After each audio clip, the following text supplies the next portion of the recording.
Kamusta mga kaligtas? Kamusta ang buhay? Ikaw ba ay may problema, may pangangailangan, may sakit at karamdaman? Ang payo ko sa iyo kaligtas, ay lumapit ka lang sa ating Panginoong Hesus at sabihin mo sa Kanya ang lahat ng nadarama mo at nararanasan mo ngayon, at bibigyan ka niya ng kapahingahan, at kasagutan sa lahat ng paghihirap mo ngayon. Pero bago ang lahat at bago tayo pumunta sa ating tema sa video na ito, special shout out sa ating mga kaligtas na sina Eric Rivera, kay Ronald Barcos, kay Kino Sido, kay Lucky 7, at kay Kwentuhan. Salamat sa suporta. God bless po sa inyo lahat. Patuloy pa natin palakihin ang ating pamilya, at paramihin pa ang mga mananampalataya kay Hesu Kristo. Like and follow po sa ating Facebook page and subscribe. Like and comment naman po sa ating YouTube channel. Maraming salamat po, at pinagpala po kayong lahat. Pumunta na tayo sa ating tema sa video na ito, na kung ano ba ang 7 years tribulation o 7 taon na kapighatian na mangyayari dito sa mundo na sinasabi sa Biblia. Ang tribulation ay ang paparating na 7 taon ng paghihirap kung kailan tatapusin na ng Diyos ang kanyang pagdidisiplina sa Israel, at isa sa katuparan ang kanyang hatol sa mga hindi mananampalataya sa buong mundo. Ang iglesia, na binubuo ng lahat ng mga nananampalataya kay Kristo at sa kanyang mga ginawa ay ligtas na mula sa kaparusahan ng kanilang mga kasalanan at hindi na makakaranas pa ng tribulation. Ang mga mananampalataya ay aalisin sa mundo sa pamamagitan ng rapture o pagdagit sa mga mananampalataya na mababasa sa unang Tesalonica Kapitulo 4 versikulo 13 hanggang 18 at unang Korinto Kapitulo 15 versikulo 51 hanggang 53. Ang mga mananampalataya ay ligtas na sa paparating na puot ng Panginoon, unang Tesalonica Kapitulo 5 versikulo 9. Sa buong kasulatan, ang tribulation ay tinukoy sa iba't ibang katawagan gaya ng mga sumusunod. Una, ang araw ng Panginoon, na mababasa sa Isaias Kapitulo 2 versikulo 12, sapagkat si Yahweh na makapangyarihan sa lahat ay may itinakdang araw, laban sa lahat ng palalo at mayabang, laban sa lahat ng mapagmataas. Isaias Kapitulo 13 versikulo 6, manangis kayo sapagkat malapit na ang araw ni Yahweh, darating na ang araw ng pangwawasak ng Diyos na makapangyarihan. Joel Kapitulo 1 versikulo 15, malapit na ang araw ni Yahweh, ang araw ng pangwawasak ng makapangyarihang Diyos. Joel Kapitulo 2 versikulo 1, hipan ninyo ang trumpeta sa Zion at ibigay ang hudyat sa banal na bundok ng Diyos, manginig kayong mga taga-Juda, sapagkat malapit nang dumating ang araw ni Yahweh. Joel Kapitulo 3 versikulo 14, libo-libo ang nasa libis ng Jehoshaphat, hindi magtatagal at darating doon ang araw ni Yahweh. Unang Tesalonica Kapitulo 5 versikulo 2, sapagkat alam na ninyo na ang pagdating ng araw ng Panginoon ay tulad ng pagdating ng magnanakaw sa gabi. Pangalawa, paghihirap o tribulation, na mababasa sa Deuteronomio Kapitulo 4 versikulo 30, kapag nangyari na ang lahat ng ito, at kayo'y nasa matinding kahirapan, manunumbalak na kayo kay Yahweh at maglilingkod sa Kanya. Pangatlo, walang kapantay na pagdurusa na tumutukoy sa ikalawang bahagi o yugto ng 2 taon ng 7 taon ng pagdurusa, na mababasa sa Mateo Kapitulo 24 versikulo 21, sapagkat sa mga araw na iyon, ang mga tao'y magdaranas ng matinding kapigatian na hindi pa nararanasan mula ng likhain ang sanlibutan hanggang sa ngayon, at hindi na mararanasan pa kahit kailan. Pang-apat, oras o araw ng pagsubok, na mababasa sa Daniel Kapitulo 12 versikulo 1, sa panahong iyon, darating ang dakilang anghel na si Miguel, ang makapangyarihang pinuno at tagapagtanggol ng bansang Israel, at magkakaroon ng matinding kahirapang hindi pa nangyayari kailanman. Ngunit maliligtas ang mga kababayan mong ang pangalan ay nakasulat sa aklat ng Diyos. Panglima, oras ng pagsubok kay Jacob, na mababasa sa Jeremias Kapitulo 30 versikulo 7, nakakatakot ang araw na iyon. Wala itong katulad, ito'y panahon ng paghihirap para kay Jacob, ngunit siya'y makakaligtas.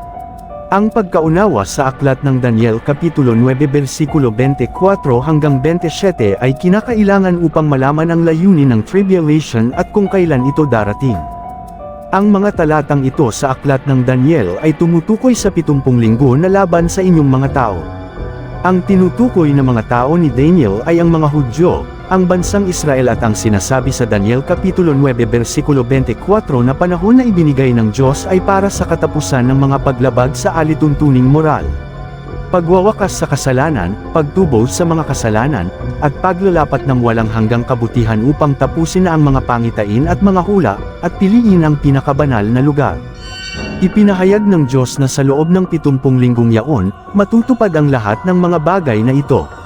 Mahalagang maunawaan na kung nababanggit ang 70 linggo, hindi ito tumutukoy sa karaniwang linggo na alam natin o 7 araw. Ang salitang Hebreo na heptad na isinalin sa salitang linggo sa aklat ng Daniel Kapitulo 9 versikulo 24 hanggang 27 ay literal na nagangahulugan ng 70 beses na 7 linggo. Ang yugtong ito ng panahon ay tumutukoy sa 70 beses na 7 taon o 490 na taon. Ito'y sinang-ayunan ng iba pang talata sa aklat ng Daniel. Sa talata 25 at 26, sinabihan si Daniel na ang Mesyas ay mahihiwalay ng 7 at 62 linggo o sa kabuuan ay 69 na linggo na magsisimula sa kautusan na muling itayo ang Jerusalem. Sa makatwid, sa loob ng 69 na beses na 7 na taon o 483 na taon matapos ang utos na itayong muli ang Jerusalem, ang Mesyas ay mahihiwalay. Pinatunayan ng mga dalubhasa sa kasaysayan ng Biblia na 483 na taon ang nakalipas mula nang iniutos ang muling pagtatayo sa Jerusalem hanggang sa panahon ng pagpako kay Kristo sa krus. Karamihan sa mga iskolar ng Kristyanismo, bagamat nagkakaiba-iba ang kanilang mga pananaw sa mga darating na pangyayari, ay nagkakasundo-sundo sa kanilang pangunawa sa 70 linggo na sinasabi sa aklat ng Daniel.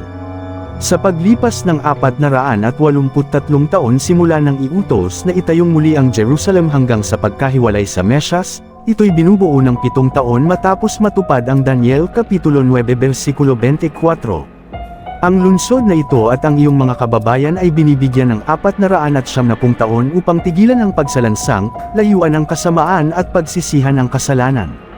Pagkatapos, iiral na ang katarungan at magaganap na ang kahulugan ng pangitain. Itatalaga na ang dakong kabanal-banalan. Ang huling 7 taong ito ay kilala bilang yugto ng Tribulation. Ito ay ang panahong tatapusin na ng Diyos ang paghatol sa Israel dahil sa kanilang mga kasalanan. Isinalaysay sa Daniel Kapitulo 9 versikulo 27 ang ilang mga mahahalagang pangyayari sa 7 taon ng Tribulation. Sinasabi sa aklat ng Daniel Kapitulo 9 versikulo 27, ang pinunong ito'y gagawa ng isang matibay na pakikipagkasundo sa makapal na tao sa loob ng 7 taon. Pagkaraan ng 3 taon at kalahati, pipigilan niya ang paghahandog. Itataas niya sa templo ang kalapastangan ng walang kapantay at mananatili siya roon hanggang sa ang naglagay sa kanya ay parusahan ng Diyos ayon sa itinakda sa kanya. Ang taong tinutukoy ng talatang ito ay ang taong tinawag ni Jesus na gagawa ng kalapastangan ng walang pangalawa, Mateo Kapitulo 24 versikulo 15, at tinatawag ding halimaw sa Pahayag Kapitulo 13. Sinasabi sa Daniel Kapitulo 9 versikulo 27 na ang halimaw ay gagawa ng kasunduan sa loob ng 1 linggo o ang kahulugan ay 7 taon, subalit sa kalagitnaan ng linggong ito ang 3 taon ng Tribulation, sisira siya sa nasabing kasunduan. Patitigilan niya ang paghahandog ng mga hayop at mga butil. Ipinaliliwanag ng Pahayag Kapitulo 13, na maglalagay ang halimaw ng kanyang imahe sa templo at ipag-uutos niya sa lahat ng tao sa mundo na sambahin siya. Sinasabi sa Pahayag Kapitulo 13 versikulo 5 na magpapatuloy ito sa loob ng 42 buwan o 3 taon. Dahil ang Daniel Kapitulo 9 versikulo 27 ay nagsasabing mangyayari ito sa kalagitnaan ng linggo, na tumutukoy sa 7 taon at sinasabi naman sa Pahayag Kapitulo 13 versikulo 5 na gagawin ito ng halimaw o ang Antichrist sa loob ng 42 buwan, kung kukwentahin. Ang kabuuan ng panahong ito ay 84 na buwan o 7 taon. Tingnan din sa Daniel Kapitulo 7 versikulo 25 kung saan ang 3 taon at kalahati ay tumutukoy din sa Tribulation samantalang ang kalahati ng 7 taon ng Tribulation ay ang panahon ng paghahari ng halimaw.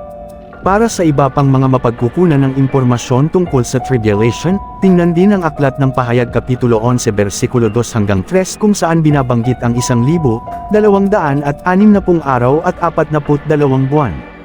At ang Daniel Kapitulo 12 versikulo 11 hanggang 12 na binabanggit naman ang 1,270 na araw at 1,335 na araw. Ang lahat ng ito ay may kinalaman sa kalagitnaan ng Tribulation. Ang karagdagang araw sa Daniel 12 ay maaaring nagdudugtong sa panahon ng paghatol ng Diyos sa mga bansa. Mateo Kapitulo 25 versikulo 31 hanggang 46, at sa panahon ng pagtatatag ng 1,000 taon ng paghahari ni Kristo sa lupa, Pahayag Kapitulo 20 versikulo 4 hanggang 6. Sa makatuwid ang 7 years tribulation ay itutuloy na ang kwento ng mga Hudyo na naputol, at dito din magtatapos ang kwento nating mga Kristiyano, dahil tayo ay na-rapture na. Ang lahat ng tao na papasok at may iwan sa mundo sa panahon ng tribulation ay makakaranas ng grabeng paghihirap. Ang kaligtasan dito ay hindi na grasya ng Diyos kundi base sa gawa ng tao.